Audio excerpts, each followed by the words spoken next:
বলে, ওগো নবীজি, ইহুদি ষড়যন্ত্র করে খেজুরের বিচিগুলো আগুন দিয়া পোড়ায় ফেলছে। আল্লাহ নবী বলে, সালমান তুমি চিন্তা করো না, আল্লাহ চাইলে ওই পোড়া খেজুরের বিচি থেকে আল্লাহ গাছ উঠায় দিতে পারে। জোরে বলেন সুবহানাল্লাহ। যাও যাও যাও, ইহুদিকে বলো পোড়া খেজুরের বিচিগুলো আমার কাছে নিয়ে আসতে।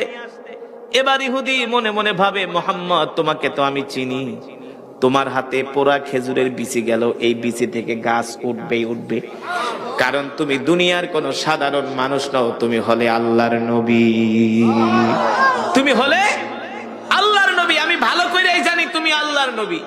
এবার ইহুদি কাঁপতে কাঁপতে আল্লাহর নবীর কাছে খেজুরের বিচিগুলো নিয়ে আসছে। আল্লাহর নবী বলে, সালমান একটা একটা করে বিচি আমার কাছে দিবা। কি করবা?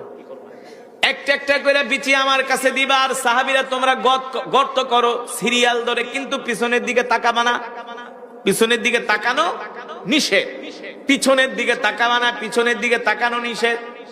সাহাবীরা সিরিয়াল ধরে গর্ত করতেছেন, সালমান ফার্সি একটা একটা করে করে খেজুরের বিচি আল্লাহর নবীর কাছে দিচ্ছেন, আর আল্লাহর নবীর থুতু মোবারক দিয়া খেজুরের বিচি পরিষ্কার করে করে গর্তের ভিতরে দিচ্ছেন।